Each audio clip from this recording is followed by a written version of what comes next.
तो hello hello भाई लोग, स्वागत है आपका आज के नए के वीडियो में। और आज हम लोग पढ़ने जा रहे हैं इंटरनेशनल लॉ का एक और इम्पोर्टेंट टॉपिक, जो कि है कि अंतर्राष्ट्रीय विधि के स्रोत क्या है, सोर्सेज क्या है अंतर्राष्ट्रीय विधि के, उनको पढ़ेंगे। उन्हें वर्णित करते समय समझौता के विषय में एक रूप से लिखिए, विशेष रूप से स्पेसिफिक रूप से हमें संधियों के बारे में या समझौते के बारे में लिखना। ठीक है, कश्मीर होता है और संधि होती है, इसके बारे में हम लोग पहले भी पढ़ चुके हैं, लेकिन इसको आज विशेष रूप से संधियों को या समझौते को पढ़ेंगे। शुरू करते हैं इस टॉपिक को। अंतर्राष्ट्रीय विधि के स्रोत हम सोर्सेज ऑफ इंटरनेशनल लॉ कहते हैं। ये अंतर्राष्ट्रीय विधि के स्रोतों को सामान्यतः अंतर्राष्ट्रीय न्यायालय यानी आईसीजे इस संविधि के अनुच्छेद 38(1) में निर्दिष्ट स्रोतों के माध्यम से समझा जाता है। अंतर्राष्ट्रीय विधि के स्रोतों को क्या कहा जाता है? सामान्य रूप से जो अंतर्राष्ट्रीय न्यायालय आईसीजे है, इंटरनेशनल जो चीफ ऑफ जस्टिस या कोर्ट ऑफ जस्टिस है, के संविधि के जो उसके अनुच्छेद 38(1) के अंतर्गत आर्टिकल 38(1) में निर्दिष्ट रूप से स्रोतों के माध्यम से समझा जाता है। यह अनुच्छेद न्यायालय के लिए कानून के उन नियमों को निर्धारित करता है। ये क्या करता है? जो अनुच्छेद या आर्टिकल न्यायालय के लिए उन नियमों या उन कानून को क्या करता है? निर्धारित करता है, जिन्हें उसे विवादों का निर्णय करते समय लागू करना चाहिए। जिससे क्या करना चाहिए? उसे किसी प्रकार का कोई इंटरनेशनल विवाद है, उसको उसमें निर्णय या जजमेंट करते समय उसको लागू करना चाहिए। आईसीजे संविधि के अनुच्छेद 38 से कहता क्या है कि इंटरनेशनल कोर्ट ऑफ जस्टिस और इसके पूर्ववर्ती क्या थी, पीसीआईजी थी, को लागू करने के लिए निम्नलिखित स्रोतों को क्रमशः सूचीबद्ध किया गया है। कौन कौन से? कि अंतर्राष्ट्रीय अभिसामय या समझौते, इंटरनेशनल कन्वेंशन या ट्रीटीज हो गए, अंतर्राष्ट्रीय रीति, इंटरनेशनल कस्टम्स हो गए, सभ्य राष्ट्रों द्वारा मान्य विधि के सामान्य सिद्धांत, जनरल प्रिंसिपल्स ऑफ लॉ हो गए, और न्यायिक निर्णय और विभिन्न राष्ट्रों के उच्च योग्य प्रचारकों की शिक्षाएं, judicial decision and teachings of highly qualified publicist, सहायक साधन होगा इसके लिए। ठीक है, आगे देखते हैं चल के कि अंतर्राष्ट्रीय अब इन चारों को हम लोग भाई डीपली पढ़ेंगे। होते क्या क्या है इन सूचीबद्ध में आईसीजे में? तो अंतर्राष्ट्रीय अभिसामय समझौते से इंटरनेशनल कन्वेंशन ट्रीटीज कहते हैं, विशेष विवेचना इसकी दी गई है। तो देखते हैं कि अंतर्राष्ट्रीय अभिसामय या संधियां जो ट्रीटीज होती हैं, अंतर्राष्ट्रीय विधि का सबसे महत्वपूर्ण प्राथमिक स्रोत है। ये क्या है? अंतर्राष्ट्रीय विधि का सबसे महत्वपूर्ण और प्राथमिक स्रोत है। इन्हें अंतर्राष्ट्रीय विधि निर्माण प्रक्रिया का प्रमुख आधार माना जाता है। इन्हें क्या कहा जाता है?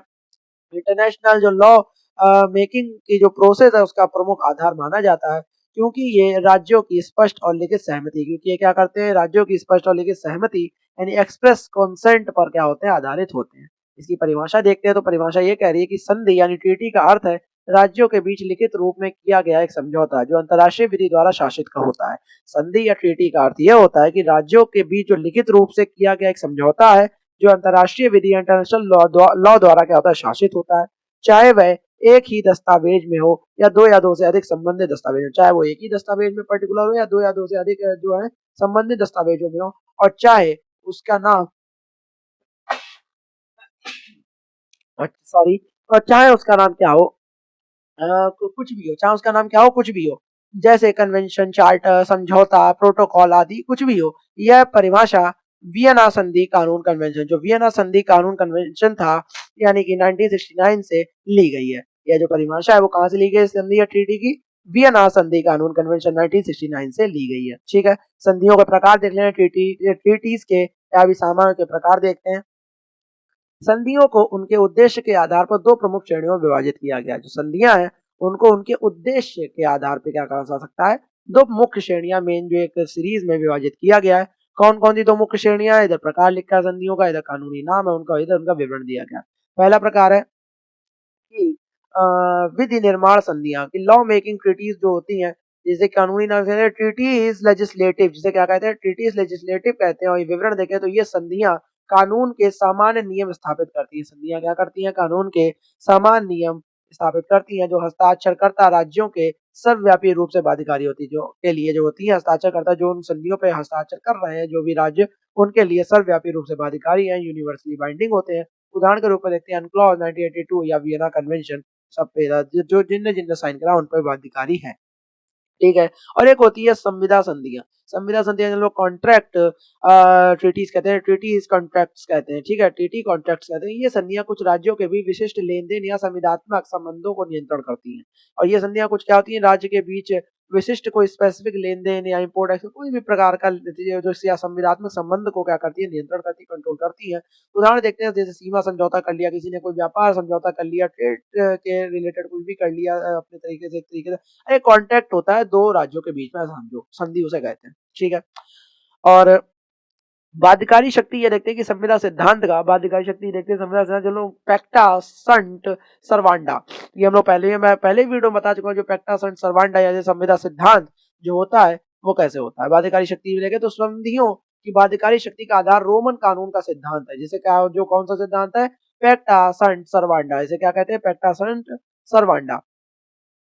और इसका अर्थ है समझौते ईमानदारी से पूरे किए जाने चाहिए। और इसका अर्थ क्या होता है पैक्टा संट सर्वांडा का, कि इस जो समझौते हैं, रोमन कानून का सिद्धांत है ये, कि जो समझौते हैं वो ईमानदारी से क्या किए जाने चाहिए, पूरे किए जाने चाहिए। और यह सिद्धांत अंतरराष्ट्रीय विधि की नींव है। ये सिद्धांत जो है वो क्या इंटरनेशनल लॉ की क्या है, एक नींव है। जो यह सुनिश्चित करता है कि राज्य अपने कानूनी दायित्वों का सम्मान करे। और जो ये सुनिश्चित करता है कि जो राज्य है वो अपने कानूनी दायित्वों का क्या करे, सम्मान करे। संधियों का महत्व देखते हैं कि निश्चितता यानी कि निश्चितता और स्पष्टता यानी कि रीति या कस्टम की तुलना में संधियां लिखित और स्पष्ट होती हैं। यानी जो रीति या कस्टम्स की तुलना में जो संधियां होती हैं लिखित होती हैं, स्पष्ट होती हैं, जिससे कानूनी नियम की व्याख्या आसान हो जाती है। इससे क्या होता है, कानूनी नियम की व्याख्या आसान हो जाती है। तीव्र विकास देखें तो अंतर्राष्ट्रीय विधि के नए क्षेत्रों यानी कि जैसे अंतरिक्ष कानून, साइबर कानून में संधियां विधि को तेजी से बनाने और विकसित करने का एकमात्र साधन है। और जो संधियां हैं वो क्या है, विधि को तेजी से बनाने और विकसित करने का क्या है, एकमात्र साधन है। विधि का संहिताबद्धीकरण क्या होता है कि मौजूदा रूढ़ी विधि को लिखित रूप में लाकर संहिताबद्ध कोडिफाई करने में संधियां महत्वपूर्ण भूमिका क्या करती हैं, वह निभाती हैं। और महत्वपूर्ण इसके दृष्टांत देख लेते हैं कि वियना संधि कानून कन्वेंशन, जिसे हम लोग VCLT 1969 भी कहते हैं, इसे संधियों ट्रीटीज ऑफ ट्रीटी संधियों कहा जाता है, क्योंकि यह संधियों को बनाने, व्याख्या करने और समाप्त करने के नियमों को ही संहिताबद्ध करता है। यह स्वयं संधियों के माध्यम से कानून बनाने की शक्ति का क्या है, प्रतीक है। वियना संधि कानून कन्वेंशन 1969 वाला, ठीक है। जैसे VCLT जो अनक्लोस 1982 है, यह विधि निर्माण संधि का उत्कृष्ट उदाहरण है। और यह विधि निर्माण संधि का क्या है, उत्कृष्ट उदाहरण है, जिसने समुद्री कानून के लगभग हर पहलू को एक ही दस्तावेज में संहिताबद्ध किया है, ठीक है। और यह जो विधि निर्माण संधि का उत्कृष्ट उदाहरण है अनक्लोज 1982, इसने क्या करा, समुद्री जितनी भी विधि है, जितने भी कानून के लगभग हर एक पहलू को क्या करा, एक ही दस्तावेज में संहिताबद्ध किया है अनक्लोज 1982 में।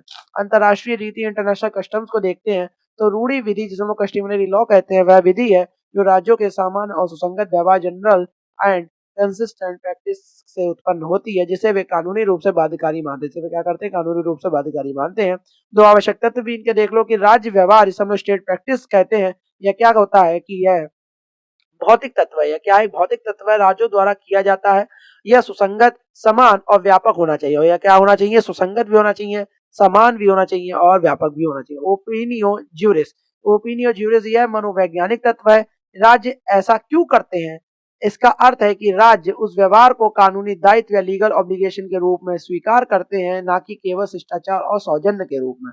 वो उसको क्या करते हैं, एक कानूनी दायित्व के रूप में स्वीकार करते हैं, ना कि कोई भी शिष्टाचार या सौजन्य के रूप में। तो जो भी इसका अर्थ है ओपिनियन ज्यूरिस का निर्णित बाद इसके अंदर देख लेते हैं कि उत्तरी समुद्र महाद्वीपीय शेल्फ मामले वाला कॉन्टिनेंट, नॉर्थ सी कॉन्टिनेंटल शेल्फ केस में आपको पहले बता चुका हूं 1969 के आईसीजे ने स्पष्ट किया था कि रूढ़ी विधि बनने के लिए राज्य के व्यवहार को न केवल व्यापक और सुसंगत होना चाहिए, बल्कि ओपिनियन ज्यूरिस का अस्तित्व भी क्या है, साथ ही साथ आवश्यक है।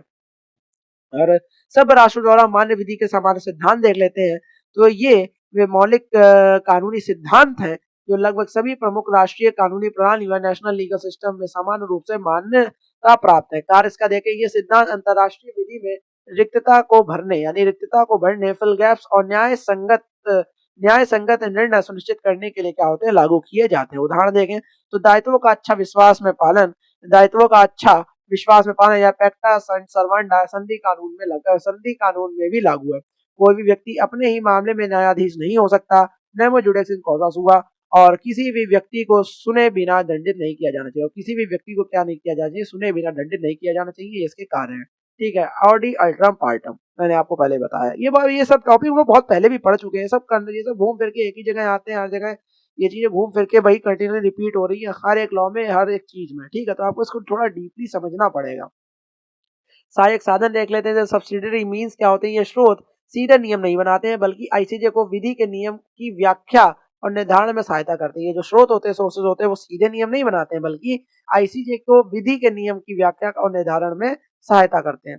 न्यायिक निर्णय देखते हैं, जुडिशियल डिसीजन देखते हैं, इसमें आईसीजे, पीसीआईजे और अन्य अंतर्राष्ट्रीय न्यायाधिकरणों जैसे एटलॉस, आईसीसी के निर्णय शामिल हैं। ठीक है, महत्व देखते हैं कि आईसीजे के निर्णय केवल विवाद के पक्षकारों पर बाध्यकारी होते हैं। जो आईसीजे के निर्णय होते हैं वह केवल क्या होते हैं, विवाद के पक्षकारों पर बाध्यकारी होते हैं। अनुच्छेद 59 देखें, लेकिन वे अंतर्राष्ट्रीय विधि के अस्तित्व और सामग्री यानी कि कंटेंट का सर्वोत्तम क्या होते हैं, साक्ष्य प्रदान करते हैं। ठीक है, और आगे देखते हैं और कि विभिन्न राष्ट्रों के उच्च योग प्रचारकों की शिक्षाएं, टीचिंग और पब्लिसिस्ट कैसे इसमें मतलब की योगदान दे सकते हैं। इसमें अंतर्राष्ट्रीय कानून का सबसे योग्य और प्रतिष्ठित विद्वानों के लेखन भी शामिल होते हैं। इसका महत्व ये होता है कि ये विद्वानों की राय रूढ़ी विधि जो कस्टमरी इंटरनेशनली जो कस्टमर लॉ होते हैं के विकास को प्रभावित भी कर सकती है, लेकिन यह स्वयं विधि नहीं होती है। ठीक है, ये स्वयं विधि नहीं है, लेकिन ये प्रभावित कर सकती है, उसमें मदद कर सकती है विधि निर्माण में। तो आपको यहाँ तक ये टॉपिक समझ में आ गया होगा, और नहीं समझ में आया तो आपको पता है आपको क्या करना है, 1.5x की स्पीड पे लाके एक बार वीडियो को देखना, आपको सारे भी अंतर्राष्ट्रीय स्रोत के बारे में रिवीजन हो जाएगा। आपको विशिष्ट रूप से की ट्रीटी उस पर कैसे अपना वो दिखाते हैं, प्रभाव दिखाते हैं, ये भी आपको समझ में आ जाएगा। ऐसी वीडियोस आते रहेंगे, तब तक के लिए जय हिंद, जय भारत।